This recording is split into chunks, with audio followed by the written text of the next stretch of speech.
We all chase happiness, don't we? That elusive feeling. Mm-hmm. But here's a thought. What if true, lasting joy isn't something out there to be found in grand achievements, but something we actually create day by day, in the smallest of moments? What if the secret isn't in what we get, but maybe in what we give and how we see things? This deep dive is all about exploring that surprising yet really powerful truth that's, well, available to everyone. Precisely. Yeah, today our mission is kind of to peel back the layers, understand how those tiny, often overlooked actions, whether we extend them to others or cultivate them within ourselves, don't just feel good, in the moment, but how they profoundly reshape our well-being. Okay. We'll delve into the fascinating science behind these feelings, share some compelling insights, and hopefully equip you with practical ways to truly infuse your daily life with more joy. It's about discovering a wellspring of happiness you might not even realize you possess. I'm always struck by that incredible feeling you get after doing something kind for someone. You help a stranger or maybe offer support to a friend, and there's this almost inexplicable warmth, this surge of good feeling that just washes over you. Is there like a scientific reason for that? Something that clarifies why it feels so good? Oh, it's an undeniable phenomenon, yes. And science actually has a name for it, the helper's high.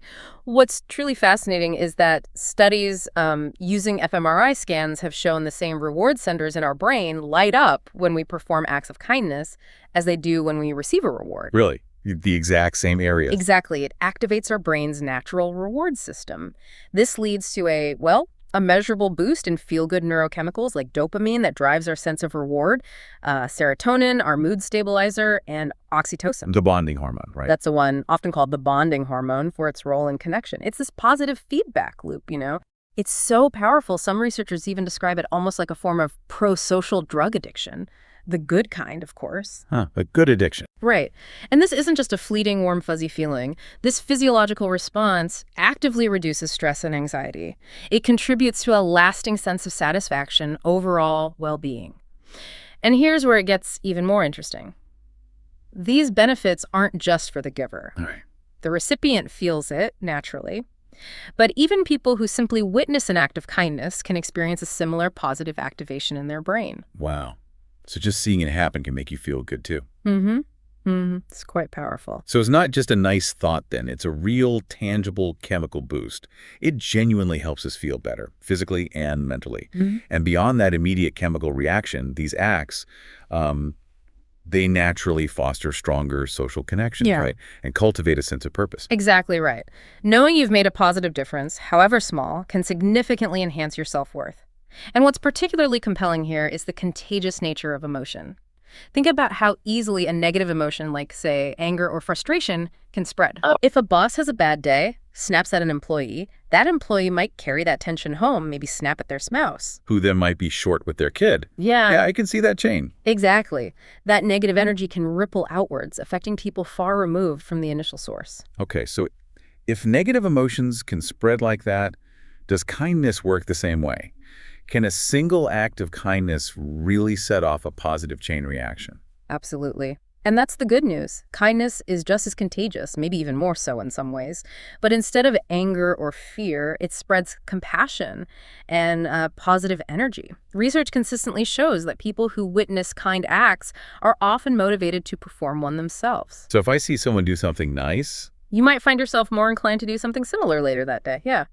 If you observe someone paying for another person's coffee, for example, and the person who receives the kindness, they're also more likely to pay it forward. The pay it forward idea. Precisely. Yeah. And in our hyper-connected world, with platforms like social media, this ripple effect is just amplified dramatically. A small act of kindness shared online could potentially influence hundreds, maybe even thousands of people globally. It can inspire a wave of goodwill far beyond that original interaction. It really underscores the profound impact of just individual actions.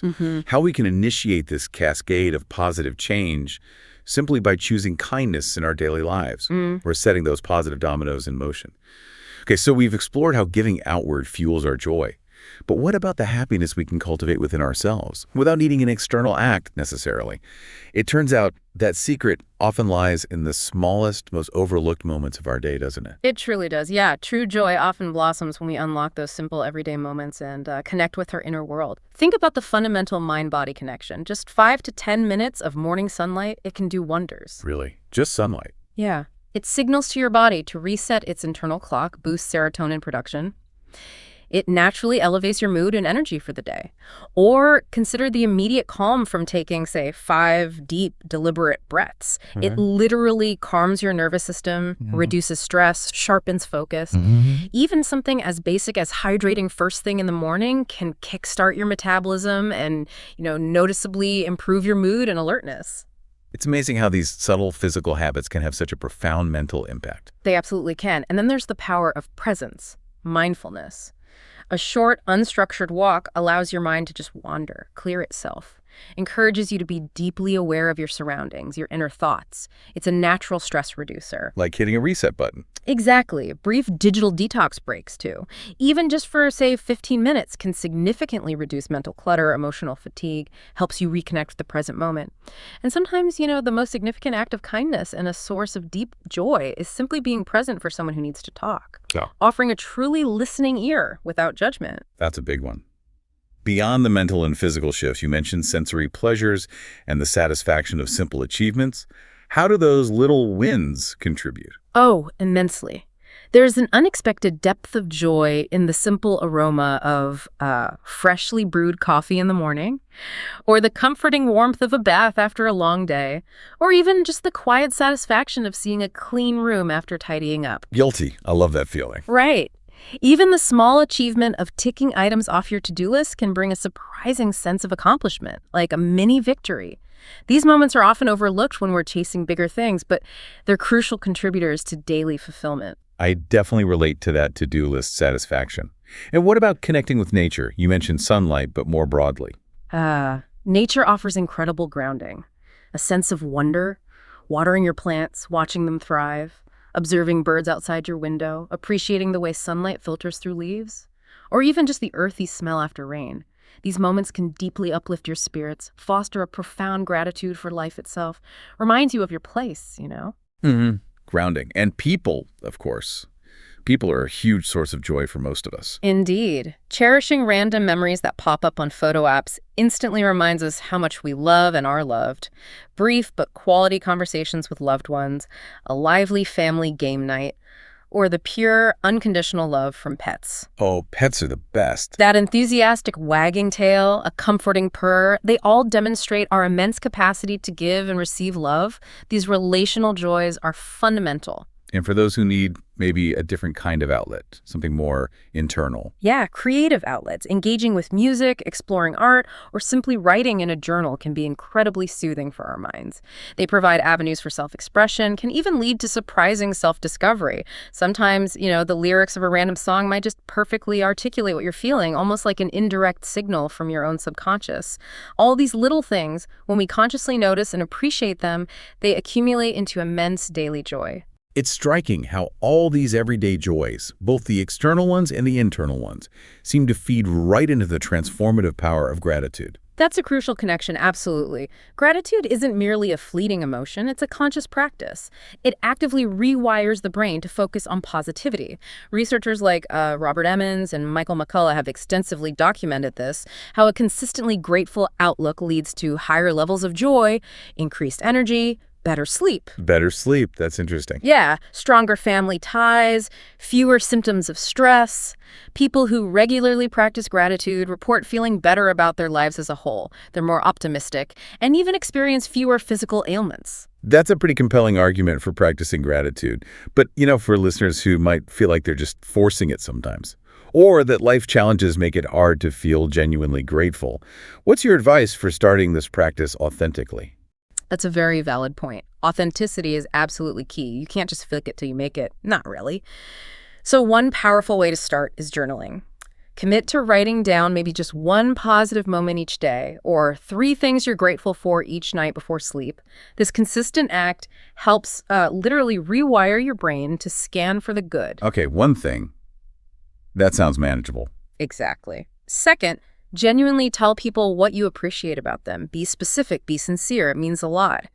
Third, practice what's called cognitive reframing. If you find yourself fixating on something negative, consciously try to find an alternative, more positive perspective. Do you give an example? Sure, like instead of, ooh, I hate that I have to drive to work in this traffic, maybe try, I'm grateful I have a car and a job to drive to. It shifts the focus. Fourth, take a gratitude walk in nature. Mindfully observe all the things around you to be grateful for the quiet, the sun, the trees. Fifth, become more conscious of your language. Try choosing words of love, peace, kindness more often. Words have power, you know. And finally, maybe choose to spend time with positive people. Their outlook can be remarkably contagious and help shift your own perspective. Those are really practical tips. Okay, so we've talked about the immense benefits of cultivating these states of being, like gratitude and noticing small joys. Now, how do we actually translate that into tangible acts of kindness in our daily lives? It's clear these don't need to be grand gestures, right? And I know many listeners might be thinking, but I'm an introvert, or I just don't have a lot of spare time. The wonderful thing is there seem to be ideas for pretty much every personality and every schedule. Absolutely. Yeah, the beauty of kindness lies in its incredible flexibility. It really does.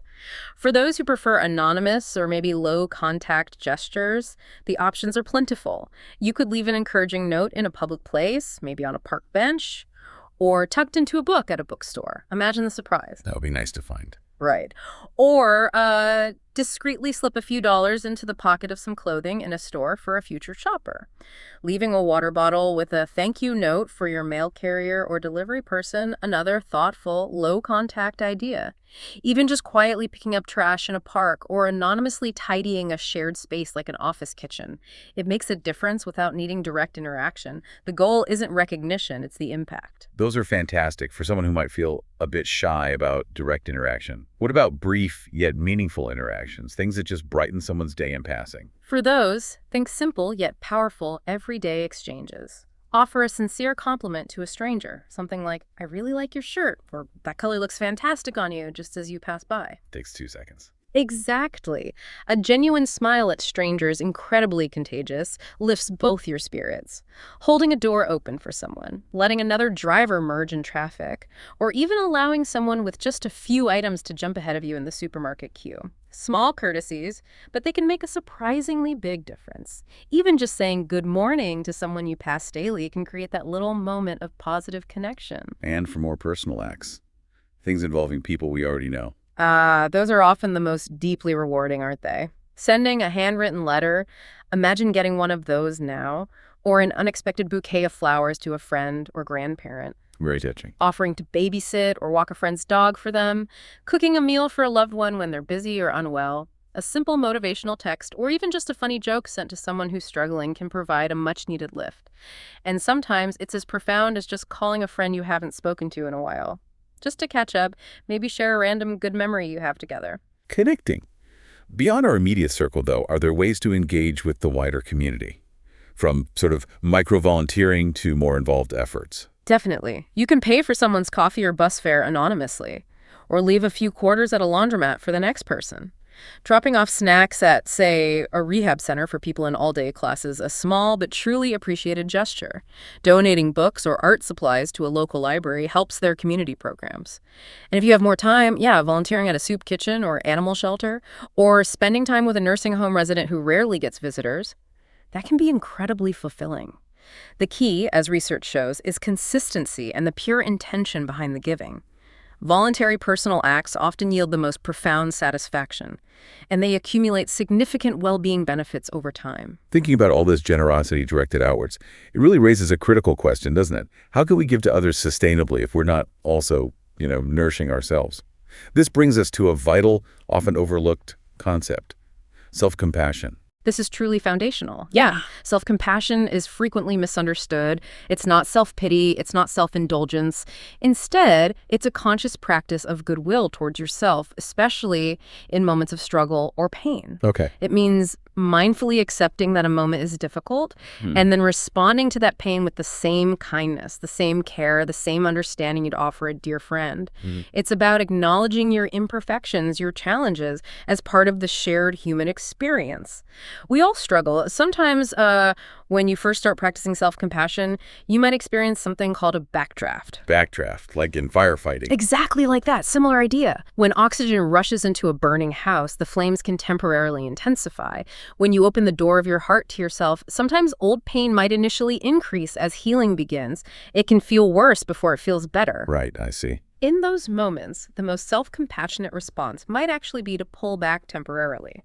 Focus on simple grounding techniques, like feeling the soles of your feet on the ground. Or engage in very basic self-care, having a warm cup of tea, petting a cat, just being gentle with yourself, listening to your body.